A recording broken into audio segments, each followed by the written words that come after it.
Hello guys, sa magandang hapon guys, meron tayong under repair na makina dito guys. Galing ng ICUE. So ang nirereklamo ng user is hindi siya pumapasa sa basic check. Yun yung sabi nung kausap ko kanina. So yan, basic check tayo. Basic check. Para malaman natin yung problema. Next, paper. So okay naman yung papel. So, paddle check tayo. Yes.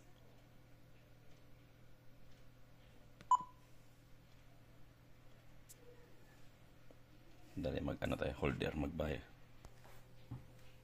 So, yan guys. Okay. Press the button. Charge. So, yan, error. Defibrillation check, error. So, continue lang muna natin. Kung ano pa bang ibang error niya. To cancel lang. So, checking pa ng pacing. Yan. So, okay naman yung pacing. Yes. Testing voice instruction. Voice instruction. Okay. Yes. Light. Blue. Okay naman. So, ito yung error niya guys. So, defibrillation check error. So, error yung ano niya. Naka-X. Ayan. So, details. Result tayo. Print result tayo.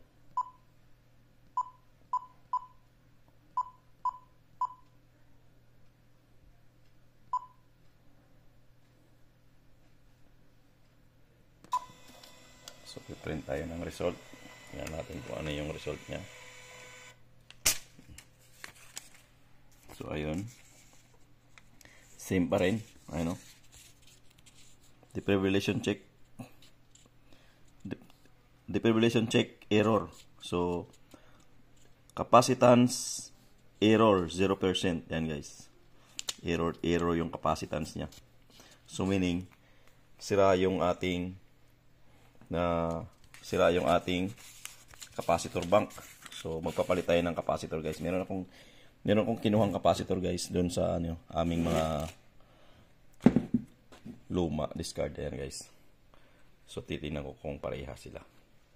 Ito yung capacitor bank niyan guys. Ayan. So magpapalit tayo guys. So ito guys, hindi pa to lumang So bago lang to. Galing to sa ibang branch, kinuha ko lang. So, kinahoy ko lang to sa ibang branch. So, ipapalit ko to guys. Kasi wala akong bagong ganito. So, titignan ko lang kung uubra ba siya. So, yan yung error niya. So, capacitance 0%. So, ibig sabihin, wala na yung 0% na yung niya guys. Yung power niya ng capacitor bank niya. So, tingnan natin guys kung magdi-discharge, ba siya. Try natin gumamit ng analyzer para malaman natin kung talagang wala na bang laman yung ating capacitance ng dipib. So gagamit tayo ng analyzer guys para malaman natin.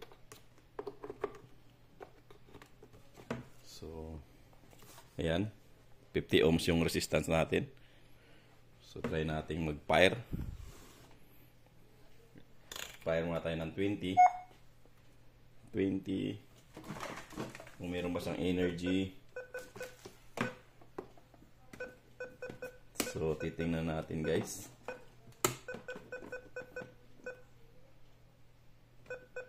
Ba't ayaw niyang mag-orange? Nagpapadil naman ako. So, tingnan mo to guys. Ayaw niyang mag-green. Dapat yan green para maganda ang contact. Ayusin ko muna. Linisin ko muna. So, dapat yan guys mag-green. So, hindi siya nag-green. So, dito sa bank niya, nag-green. Dito sa akin, ayaw. Dito sa aking So, linisin ko lang guys. Yung aking paddle. Kasi yan, marurumi. So, linisin ko lang to guys. Kasi guys, pag meron tong mga adhesive, hindi sa magkukontak ng maayos yung ating paddle. So, hindi natin makikita. Hindi magigreen yung indicator niya. Yan. So, tanggal na. Malinis na siya. Yan. Clean. Kabit natin ulit yung ating connector. So, bakit nawala na yung isang paa dito? Dahil hindi na sa balance. So, try natin ulit. So, nasa 20 tayo. Ayan guys, oh, nag-green na siya. Kita mo naman. So, ayan. Oh. Dapat yung indicator na yan, green yan. Pag nag-fire tayo. Sa kanina ayaw mag-green. So, charge tayo. Fire. So, meron naman siyang 17 joules lang guys. Yung 20 niya is 17 lang guys. So, try natin mag-fire ng 50 o 100 na. O 150. Test ano yan, yung 150 kasi yan yung pinaka basic test nila every ano eh. So green, charge. So i-count natin kung ilang kung magcha-charge ba siya ng tama sa time niya. 1. So okay pa naman. So malakas pa naman siya mag-charge. So yung 150 na guys is 128 lang. So ayun, 128 lang guys. Yung 150 niya, 128 lang. Masyadong mababa na yan, guys. So, see? Ayun, yung 150 niya, 128 lang.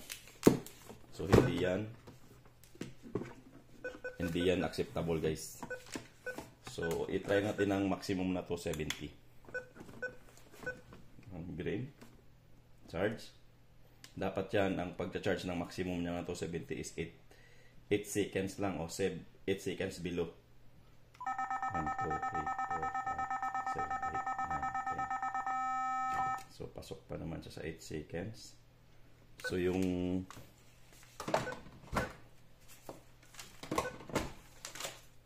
kanyang 270 guys is 230 lang. 232. So, mababa talaga. So, either may problema tayo sa ating capacitor bank. So, ngayon, papalit tayo ng capacitor bank guys. Patay mo natin to.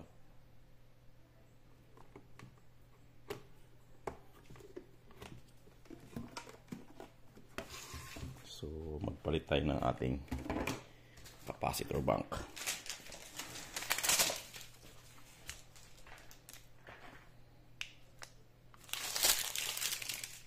So ano natin yan.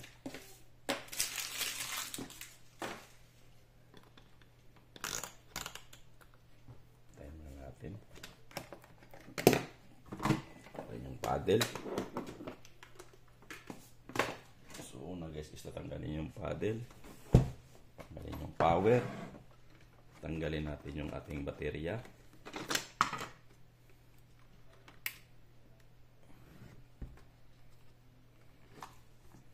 Ayan, bago lang itong baterya natin guys. So tatanggalin natin yung screw.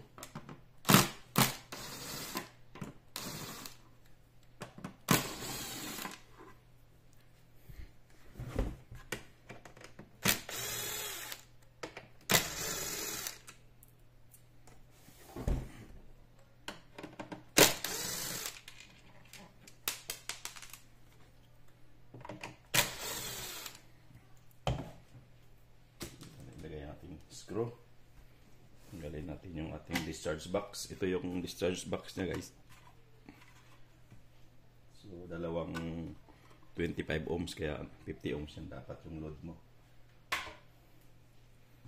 So malinis pa naman.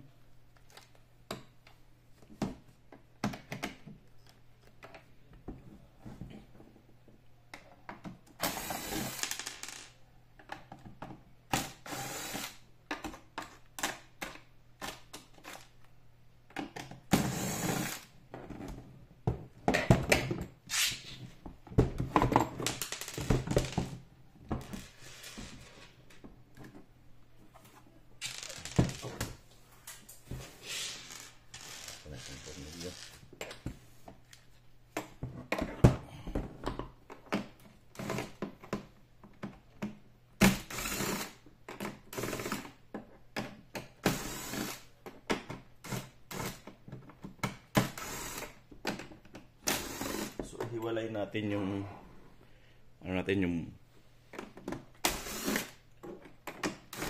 front panel guys.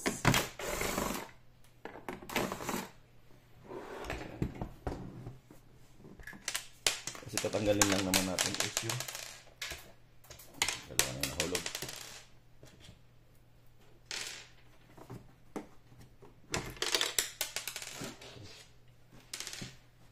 So yan.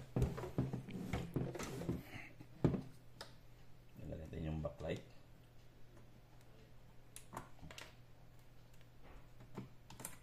So pagtanggal nito guys, kailangan lang maingat dahil meron tong pinipress na pipress mo lang to para mahugot mo siya.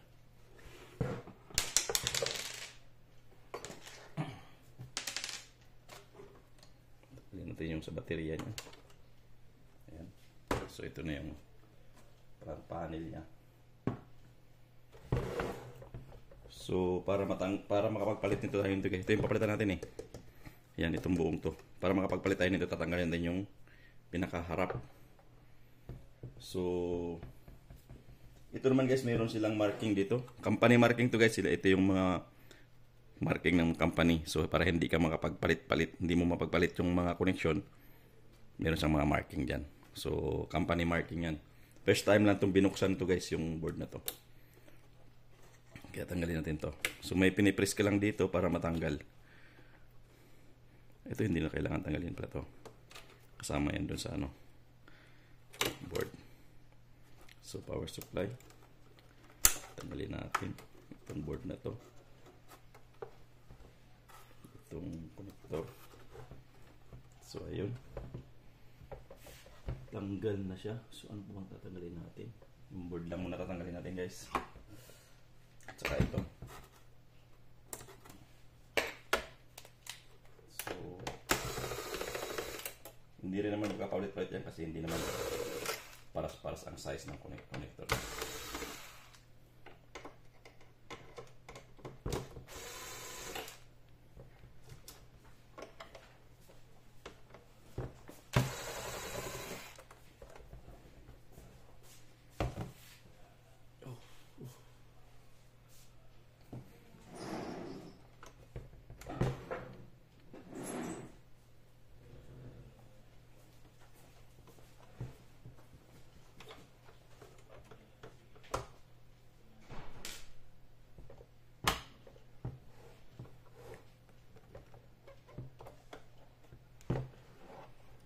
Okay, so tatanggalin natin itong ating USB.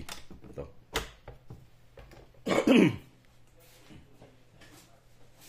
Ako ng gloves kasi baka may kuryente pa yan. Kailangan natin ang gumamit ng gloves guys kasi baka yung may charge pa yung capacitor natin. So, para safe lang tayo.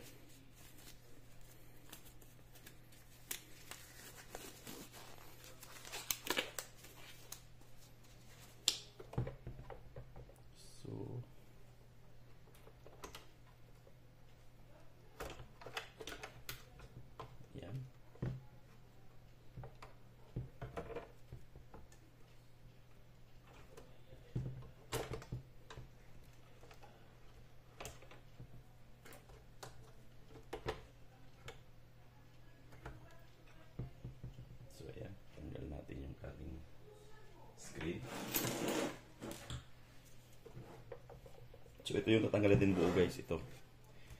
Yung ipapalit ko, ayan. Meron na siyang kasamang, ayoko nang baklasin to kasi pag gusto kong kapasitor lang sana papalitan ko, ang problema ko, babaklasin mo itong buo lahat kasi nakakabit sa kapasitor tong plastic na to. Ayan yan. Itong plastic na to nakakabit doon sa ito. Kasama to. So buo na ipapalit ko. So ngayon, pagtanggal nito is meron dito.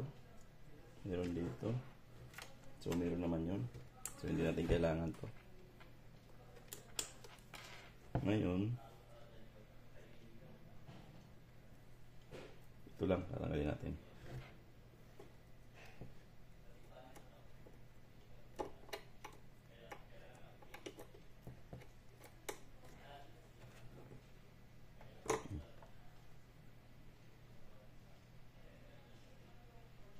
Pagtanggal natin to guys, kailangan nating tanggalin tong dalawang bolt, 3, 4, at meron dito guys nakatago guys, sikreto guys, hindi mo mabuksan yan pag hindi mo matanggal yung nandito sa lalim.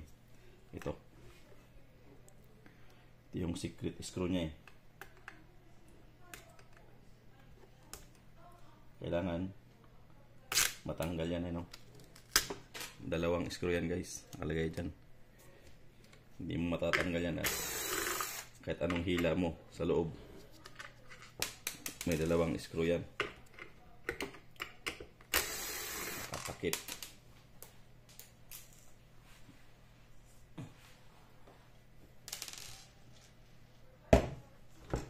Tapos ito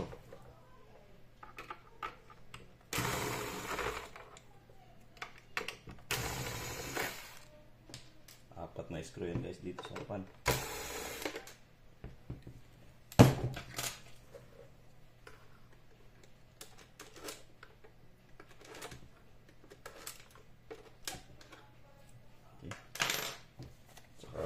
Meron pa dito yan eh, no? Problema to guys, hindi mo tanggal yung tornilyo, kailangan mo tanggalin itong sa harapan.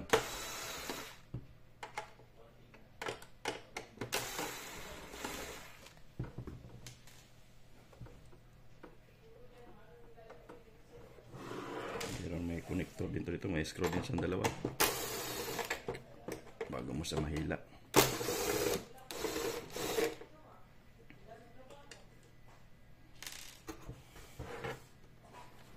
Bago natin na tanggal yung tornilyo dito guys. Yan, yan.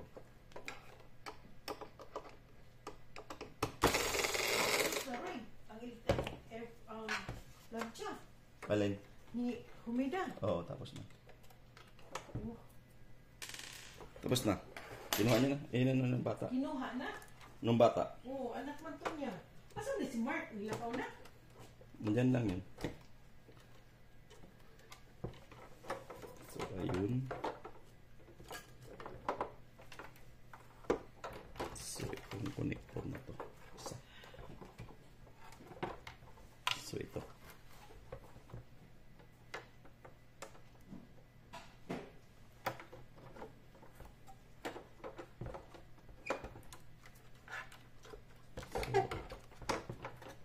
So, connector na to. Kailangan tanggalin din.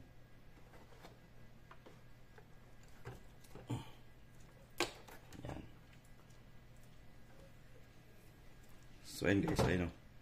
So ito yung capacitor bank niya, papalitan natin. So meron akong papalit. Hindi rin to bago guys, galing lang din to sa aming mga junk. Pinagkakahuyan ko lang. Sa mga ibang brands na diniscard na guys. So kinukuha ko.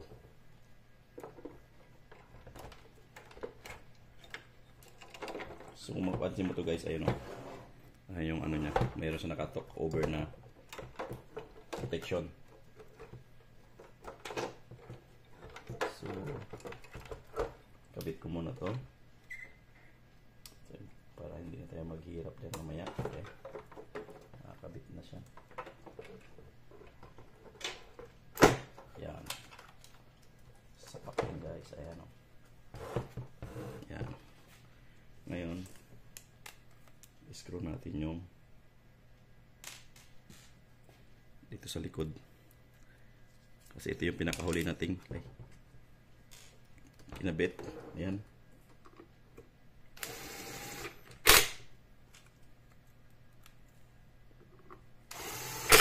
Ayan. Tapos sabay dito na problema nito,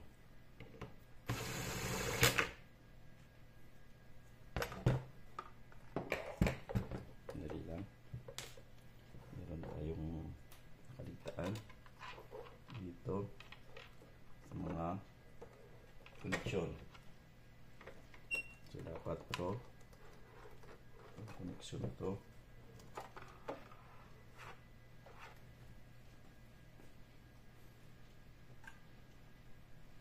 connected pala, so hindi yan, walang problema yan.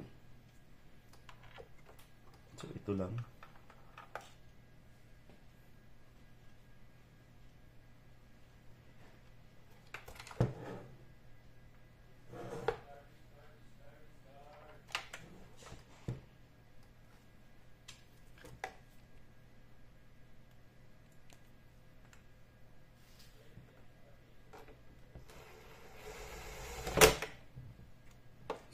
to.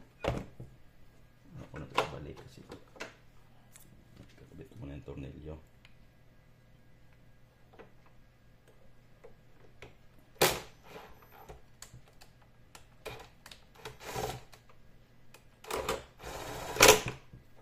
Yun. Tapos ibalik na natin tong board na to. So yun, board niyan, meron niyang guide. Yan. So nakatornilyo yan dito sa harap at saka sa likod. Oh.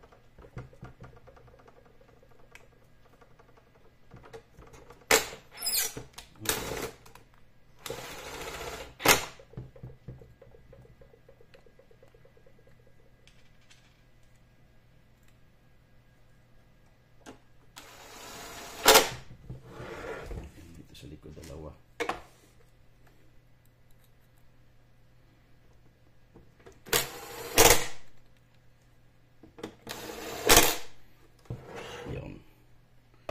So naikabit na natin yung capacitor bank niya. So ikabit lang natin yung mga connection para mamaya hindi ito nakalimutan. So wala na ba dito nga connect? So lahat naman yung ganun lang yan. Ito lang yung connection niya. Isa, dalawa, tatlo, apat, lima. Ito na connect na sa ilalim. So ito na lang. Hindi. Pero doon sa board dyan.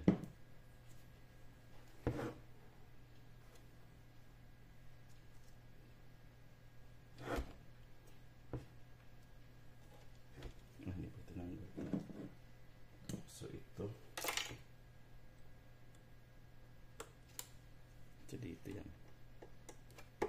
Yan. So okay na yan. So yung kakabit is yung board. Yung mismong CPU board niya. So nandito lahat yung mga connection. Labing kaligtaan.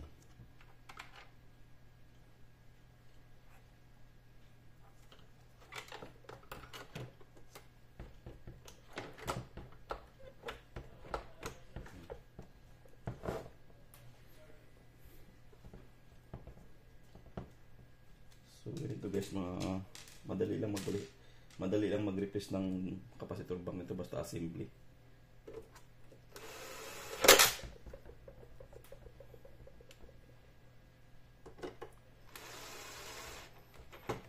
Yung mahirap magpalit guys yung sa Philips na Apecia 100, mahirap magpalit ng battery ng capacitor bank.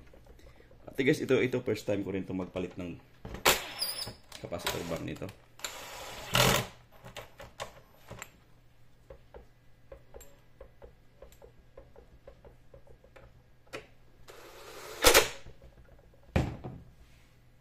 So yan.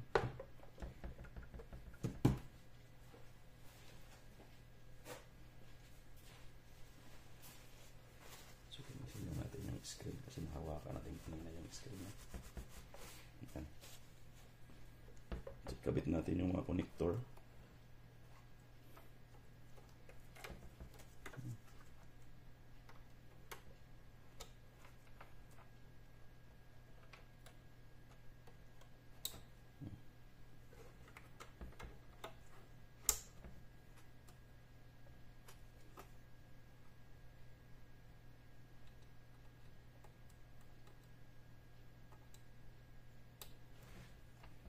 So, isang connector niya.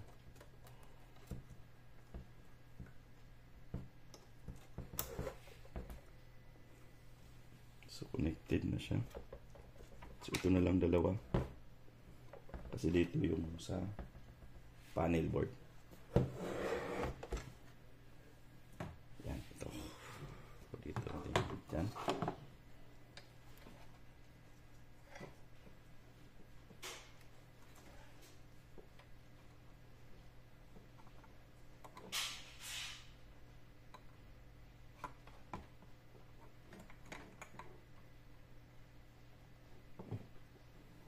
Tinanggal sa kabila.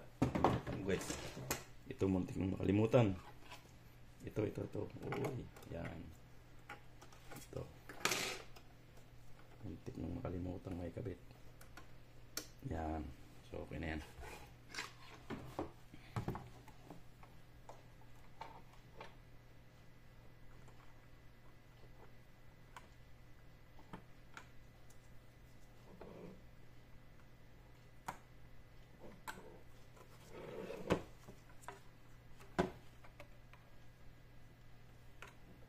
Mali pala ako. Dito ko pilit pinasalpak. Dito pala. Ito pala yun.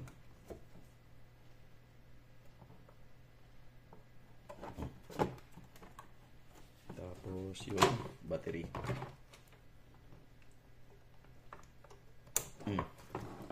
Tapos yung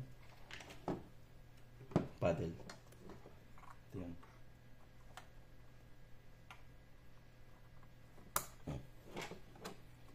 So, ayun guys. Connected na lahat. Wala na tayong nakalimutan. Kasi, kabit na natin.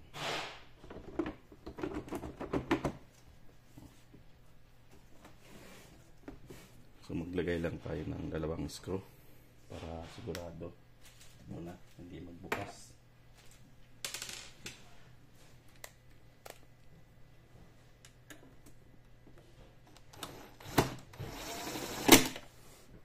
Kabilaan naman natin yung kabitan.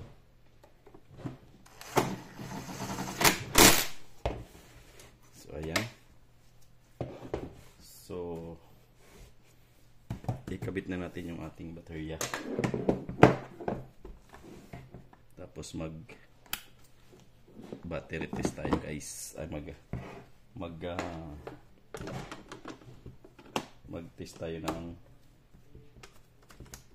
basic check kung papasa na ba siya sa ayan. So hindi ko muna nilagay yung mga tornilyo lahat.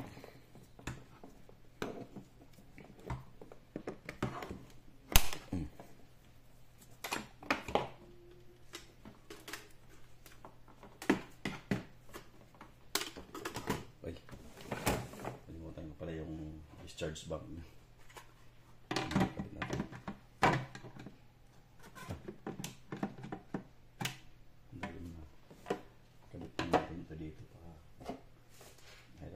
So, huwag na lang muna. Ito muna. Just pass discharge block niya.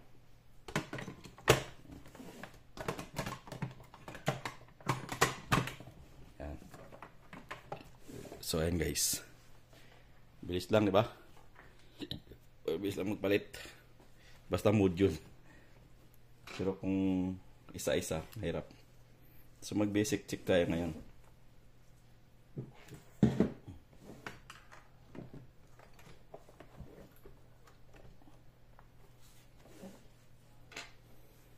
So mag-basic check tayo ngayon guys.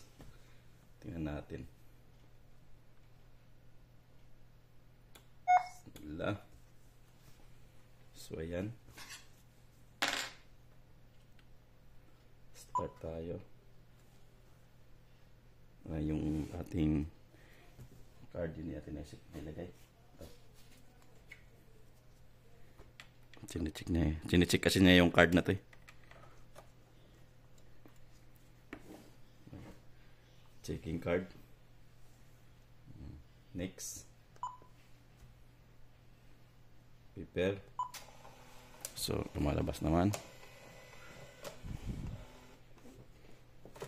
So, okay.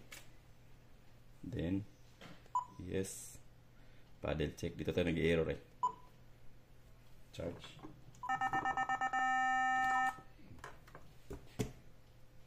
Ayan o. Okay na siya. So, charge again. Maximum. Automatic naman mag-discharge yan. Ayan. So, checking. So, sync. Pacing. So, nag-check pa rin yung pacing paddle natin.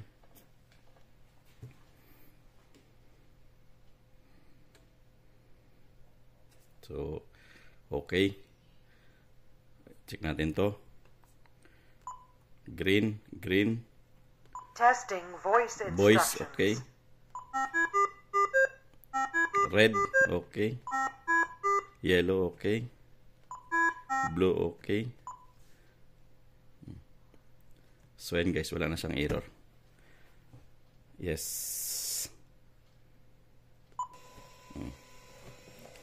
So wala na siyang error. So yan guys. Check lahat guys. Ayun, wala na siyang ka-error guys. Yan. So ngayon, magpiprint tayo ng ano natin, result. Kasi dati may may 0.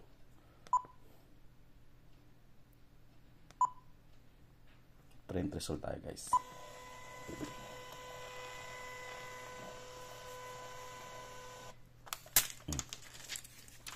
So ayan guys yung result niya. Walang ka-error guys. Ayan o. Okay lahat guys. Ayan o. Okay. Okay. Yung capacitance niyan, okay. Yung defibrillation check niya, okay din. Ayan o. So lahat guys, okay. So wala siyang problema. So ito talaga may problema niya. Ito. Yung capacitance nito is mababa na guys. So ngayon, ayan o. Goods na siya. So okay pa yung pinalit kong capacitance, capacitor bank niya. So hindi pa ako naka-order ng mga ganitong capacitor guys. So kinuha ko lang to sa aking mga discard na item sa ibang branch. So ayaw ko lang kung magkano yan pag umorder ako ng isang buo nitong capacitor bank pa. So yan, okay na guys. Pass na siya, wala na siyang error. So ngayon magpa-fire tayo para malaman natin kung ilan ba talaga yung lumalabas dyan. Nalimutan ko itong ikabit sa likod. So hindi pa to hindi ko pa nasara. Sarado ko muna to bago tayo mag-test ng guys. So ayun guys, isara ko muna siya bago tayo mag-test ng talagang pang testing na guys. Sandali lang. So sarado ko lang to ng kumpleto.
So yun guys, na-screw na natin lahat-lahat. So mag-try tayong power. Mag-defib tayo guys start tayo ng 50, 50, 150 at saka 270 guys. Kung ilan yung makukuha sa ating analyzer.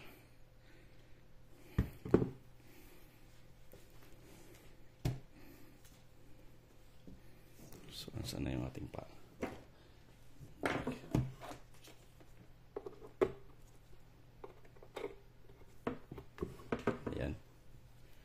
So start tayo dito sa monitor.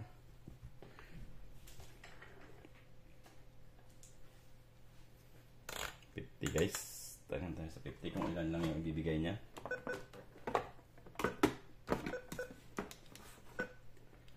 Ayan.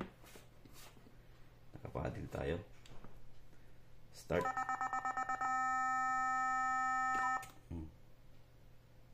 So yan guys, oh. So tingnan mo yung niya guys. yung 50 niya 48 joules. Yung 150, tingin tayo ng 150 guys, kung ilan yung makukuha niya.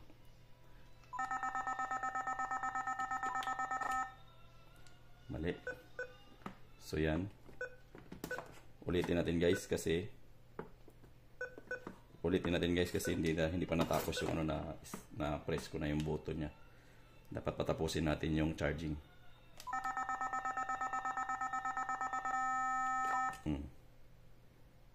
So yan, 145. So okay lang yan. So tingnan sa 270 guys. So 270 charge.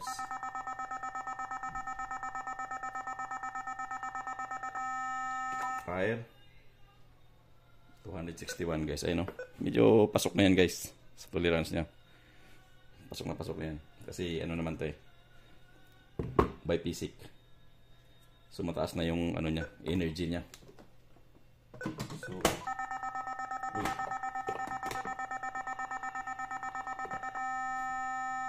napindot ko lang ang paglagay guys. Ingatan nyo guys, pag naglagay dapat naka-off. Kasi pag hindi naka-off, minsan may napipindot mo to. So kailangan mo siyang i-discharge. So wala kayong analyzer na pan-discharge, ilagay mo agad dito sa pinaka-ano niya, discharging niya. So and guys, pasok naman siya. Okay na siya. So ganun lang guys. So pag may mga ganitong problema, minsan guys yung error na yun makukuha mo sa pagpapalit ng baterya. Pero kasi ito, bago ng baterya, ganun pa rin yung error niya. So yun na yung saka nakikita ko sa report niya. Kita naman natin yung report niya nung una is, pag tiningnan mo yung report is yung capacitance is 0. Error. Ayan o. Yung capacitance niya is error. As in error. Tapos yung defibrillation niya error din. So yun na. So dito sa bago, pass na siya lahat. Wala siyang problema. Ayan o. So yun lang guys. Hanggang sa muli.